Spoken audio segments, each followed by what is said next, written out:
Ever wonder who the two witnesses are? Well, I got your answer, and it's not who you thought it was going to be. Remember the Mount of Transfiguration? If you've seen my video, we already know who Moses and Elijah represent. So what happens? After 6 days, who's there? We've got Peter, James, and John. That's important. We got to dig into their names.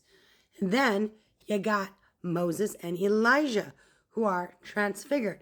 Now, Moses represents the dead in Christ who rise first. At the rapture, the one that a lot of you don't believe is going to happen, silly thinkers. Then we've got Elijah, who represents those that remain that are caught up.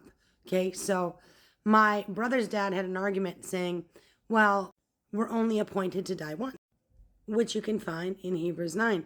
However, because he represents the bride, the ones that are being taken up who do not pass away, which is us, we don't die. So this is not for us, and he does represent us. So therefore, he's not going to die. Now, Moses has already passed away, and therefore, he cannot be one of the two witnesses in the end. So who could it be? Well, Enoch, 100 million %, but also John, hear me out. That's going to be the first and the last, because we know that Moses and Elijah already have a representation. It's not Elijah. He's already accounted for. Notice where it says, verily I say unto you, there be some standing here which shall not taste of death.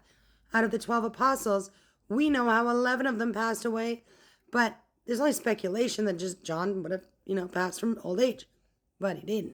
That word some, we click on it, and it means some or any person, singular, individual. So to make that true, one of the people that were there must not have passed away. Oh, that's right. That's John. So we have Moses and Elijah accounted for. And now we know we've got John accounted for, one of the witnesses. So something has to represent Peter and James, and it does.